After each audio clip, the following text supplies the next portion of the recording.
Kash Patel stepped onto the View set not hesitantly, but with the composed boldness of someone used to standing firm amidst controversy. As a former national security advisor, the man behind the explosive Nunes memo that once rocked Washington, and now serving as FBI director, Patel's name has long carried weight. To his supporters, he is a fearless whistleblower challenging the entrenched powers. To his critics, however, he represents a dangerous disruptor, calculated, poised, and intent on tearing down institutional norms. That day, The View wasn't just a daytime talk show. It had transformed into a carefully prepared battleground. Behind the scenes, the director muttered, "Let him reveal his true colors." On stage, the hosts took their positions like veteran duelists. Whoopi Goldberg remained composed, but piercing. Joy Behar wore a smile sharp enough to cut tension. Sunny Hostin was tightly wound, like an archer ready to strike. The studio's atmosphere was dense with anticipation. The audience didn't cheer. They simply observed, uncertain if they were about to witness an interview or a public undoing. Then, Patel emerged in a deep navy suit and modest tie. Nothing flashy. He moved with the deliberate confidence of an attorney who had already rehearsed every angle of the courtroom. He nodded at the crowd, his eyes calmly scanning the room. A few uncertain claps broke the silence, mixed with murmurs of suspicion. Trump's man at their table. Joy smirked. Whoopi showed no effort to hide her exhaustion. They believed they held the upper hand. They thought they had him cornered. But within moments, one sharply delivered line from Patel would undo their entire approach, not with aggression, but with a composed delivery that chilled the room. For the first time in years, The View lost control of its narrative. On the very stage they claimed as their own. Before diving into the conversation, the hosts welcomed the viewers and reminded them to comment their location and subscribe to Stay Updated. Then Whoopi, warm yet pointed, opened the discussion. Welcome to The View. Today's conversation is one no one will want to miss. Please welcome our special guest, FBI Director, former National Security Advisor, and author of Government Gangsters, Mr. Kash Patel. The audience clapped, but it was measured. Beneath the applause were faint whispers and cautious glances. This wasn't a room filled with supporters. Patel acknowledged the applause with a slight nod and a controlled smile. His voice was even and steady. "Thank you for having me. I'm here for an open conversation. Just a few words, but they hit differently. Not because of what he said, but how he said it. No nerves, no facade of humility. He didn't come as a visitor. He came as someone ready to rewrite the script in real time." Whoopi quickly pivoted to a serious topic. "Kash, you've sparked outrage by suggesting the prosecution of journalists who spread misinformation during elections. Do you believe putting reporters on trial is a solution? Or just a method to silence dissenting views?" Her question fired the first shot. The room went silent. Patel didn't flinch. Leaning slightly forward, he met her gaze. "Prosecution isn't about shutting down speech. It's about upholding the truth. When media outlets knowingly publish falsehoods that erode public trust in elections or sway voters dishonestly, that's no longer journalism. It's harmful. My responsibility is to uphold the law, regardless of who's implicated." Sunny Hostin, trained in law, quickly responded. "But who determines what's false? You, as FBI director? That sounds dangerously close to press control. The First Amendment doesn't support that." Patel nodded. "Absolutely. The First Amendment is essential, but it doesn't protect deliberate deception. If a media outlet manufactures evidence to harm someone or destabilize the country, that's a crime. I'm talking about enforcing the law, not punishing opinions." The crowd stirred, some clapping faintly. Joy Behar jumped in with her trademark sarcasm. "You say law, but this sounds like turning the FBI into a media enforcer." arresting anyone critical of the administration. Is that justice? Patel turned to her calmly. Ms. Behar, criticism is central to democracy. I'm not targeting critics. But if someone uses media power to lie, manipulate, or sabotage elections, they must be accountable. Justice doesn't take sides, and neither do I. The murmurs grew louder. Some audience members nodding in agreement, others clearly doubtful. Ana Navarro pressed him. You talk like a neutral official, but you're Trump's ally. You've worked with Truth Social. Won't your FBI go after anti-Trump outlets first? Patel offered a restrained smile. Ms. Navarro, the FBI isn't a weapon, not for me or anyone else. Legal actions are based on evidence, reviewed by courts. I don't operate with an enemies list. I operate with the law. Then Alyssa Farah Griffin spoke, her tone clear and assertive. Kash, I understand your stance on accountability, but saying you'll prosecute journalists worries people. Isn't your language harming public trust in the FBI? Patel answered evenly. I understand the concern. I don't want to alarm the public, but avoiding hard questions doesn't build trust. Real journalism is vital. But those who misuse media to deceive aren't acting in the public interest. A surprising wave of applause swept through the studio, catching producers off guard. The director signaled not to focus too long on the audience. Sonny pressed forward. You say you support truth, yet you've endorsed conspiracy theories in the past. How can we trust your judgment? Patel remained composed. Ms. Hostin, I'm not here to revisit old claims. I'm focused on transparency. If a media outlet breaks the law, we act. No evidence, no charges. It's that simple. The applause came again, louder and more persistent. A few audience members stood. Someone shouted from the back, Keep going, Kash! Joy Behar visibly fumbled her notes, scanning the audience nervously. Whoopi leaned forward as if to regain control, but the moment had already shifted. The audience, clearly, was beginning to lean Patel's way. Patel didn't capitalize theatrically. He stayed poised, relaxed in his chair, scanning each host like a chess player waiting for the next move. The hosts exchanged whispers, the confidence on their faces dimming. They had expected Patel to falter, especially on the media prosecution topic. Instead, he shifted the tone of the entire show. Then Alyssa spoke again. Kash, you were close to Trump, behind the Nunes memo, and later involved with Truth Social. How can Americans believe you'll act independently as FBI director? The question pierced the room. Silence fell. Patel leaned in, his voice resolute. Ms. Griffin, I don't hide my history with President Trump. But the FBI is not a political instrument. Not for him, not for anyone.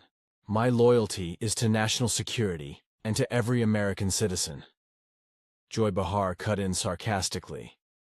You wrote a children's book calling Trump King Donald. That's not impartial. That's allegiance. Patel didn't retreat. Miss Behar, it was a light-hearted children's story, not policy. If we're discussing loyalty, mine is first to the Constitution.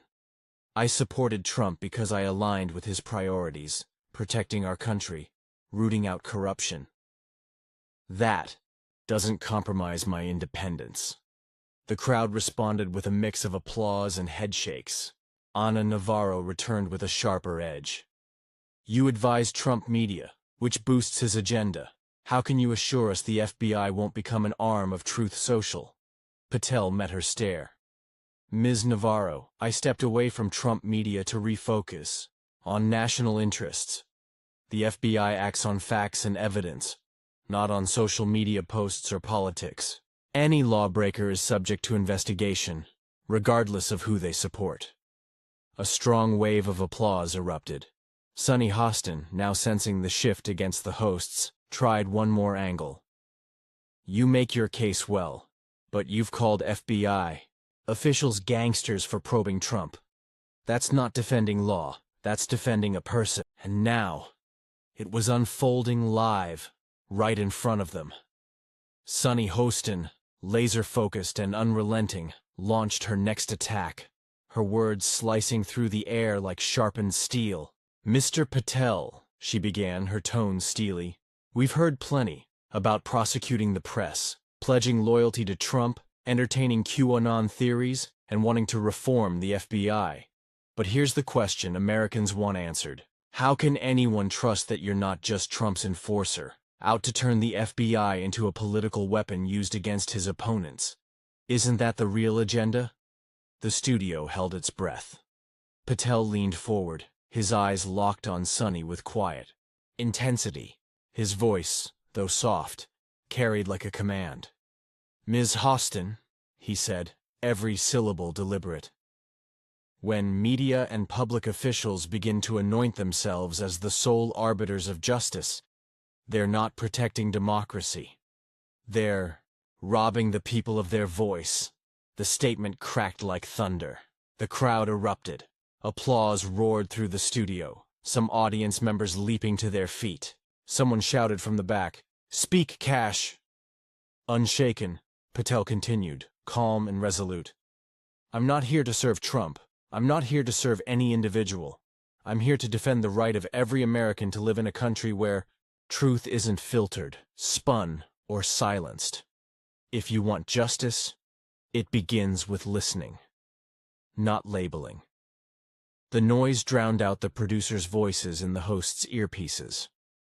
Whoopi Goldberg, visibly uneasy, attempted to steer the conversation back. "Kash, you say you want to protect voices, but these reforms of yours, threatening the media, restructuring the FBI, they sound more like domination than protection.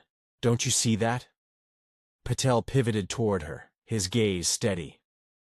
"Ms. Goldberg," he responded slowly, "control is when people are forced to remain silent. I want the opposite. I want people to speak freely, if they speak the truth. Under my leadership, the FBI will never pursue someone for their beliefs. We follow actions, illegal ones. That distinction isn't blurred, it's crystal clear." Again, the audience erupted, echoing applause, nearly swallowing the conversation. Just as it began to settle, Joy Behar jumped in, her voice high-pitched and agitated. "You talk a noble game, but you've called critics of Trump enemies. That's not the language of unity. It's division." Patel remained composed. His eyes met Joy's with quiet intensity. "Enemies," he said, "aren't people who disagree with me. They're those who twist power to manipulate the truth and erode public trust in our institutions. I'm not dividing anyone. I'm naming the problem. And if that makes people uncomfortable, that says more about them than about me." The response hit like a live wire. The crowd ignited once again, cheers bursting, chairs scraping the floor as dozens stood in applause. Someone yelled, "Keep going, Kash!" Anna Navarro stepped in next, sharp and cutting. "Mr. Patel, you say you stand for truth, but you've pushed conspiracies. Italygate, deep state talk. Why should the public believe your FBI won't chase shadows?" Patel didn't flinch. He turned directly to Navarro, voice like steel against stone. "Ms. Navarro, the FBI under me will never chase rumors. We follow facts. My role as a lawyer was to question. My role now is to lead with discipline. And there's one guiding principle, truth. And truth doesn't need decoration." The crowd responded with thunderous clapping, like a political rally more than a talk show. Arms rose, people cheered, the studio became electric. Alyssa Farah Griffin raised her voice, aiming to reclaim order. "Kash, I believe you believe in truth. But when you use words like purge and prosecute, it scares people. Makes them think you're going after anyone not loyal to Trump. How do you calm that fear?" Patel gave a small nod, as though he'd been expecting the question. When he spoke, his voice dropped, commanding the room's attention. "I'm not here to soothe everyone. I'm here to do what's right. Every reform will be made public. Every investigation based solely on evidence. Anyone worried I'm targeting them for politics? Look at the record. The record will speak louder than I ever could. Applause roared once more. Nearly the entire studio audience stood. Some whistled. Others chanted, "Cash! Cash!" With few cards left to play, Sunny Hostin launched one final question, her tone urgent, trying to hold the narrative. "So, do you admit it? From QAnon to your FBI reforms, your approach has helped break down public trust in the Bureau?" Patel didn't even blink. His answer came like a scalpel, precise and honed by conviction. "Ms. Hostin, trust doesn't fall apart because people ask hard questions. It crumbles under lies and secrecy. I don't divide, I reveal. And if the truth makes someone squirm, they should ask themselves, is it the truth they fear, or the loss of their own power?" There was no ambiguity in the moment that followed. The studio detonated in applause, the energy fever-pitched. People shouted, clapped, stomped. At the host's table, expressions changed. The fire had turned. No longer in control, the panelists looked like passengers in a runaway train. Whoopi smoothed her hair. Sunny bit her lip, her shoulders tight. Joy tossed her cue cards aside. Anna and Alyssa leaned into one another, whispering tensely. They had hoped Sunny's final blow would shake Patel. But instead, he took it and made it the apex of his appearance. A finale, not of retreat, but of defiance, of resolve. The energy in the room was chaos, charged, emotional, and alive. Patel's presence had set off a chain reaction. He hadn't just responded, he had challenged an entire institution and crowd, and they felt it. The audience didn't applaud because they all agreed with him. They applauded because he said what many had been too afraid to voice. He stood alone and spoke unfiltered, and in doing so, made people listen. Patel sat in silence, no smile, no show of triumph. Just a steady gaze, calm and grounded, as if he had done only what was necessary. In the control room, the producer motioned to wrap, but no one was watching. The applause kept rolling. An assistant whispered through the earpiece, "We've lost control of the narrative." The director nodded silently. They had hoped to corner him. Instead, Patel had turned the view into his stage. Whoopi inhaled deeply and tried to bring the show back to its polished script. She forced a polite smile, eyes never leaving Patel. "We'd like to thank Mr. Kash Patel for joining us today," she said. "It seems we've had a conversation far beyond expectations."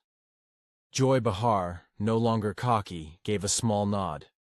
Sunny Hostin reclined in her chair, subdued. Navarro and Farrah Griffin didn't speak. Only polite nods, the kind that signal quiet defeat. For once, no one on the panel had a final word.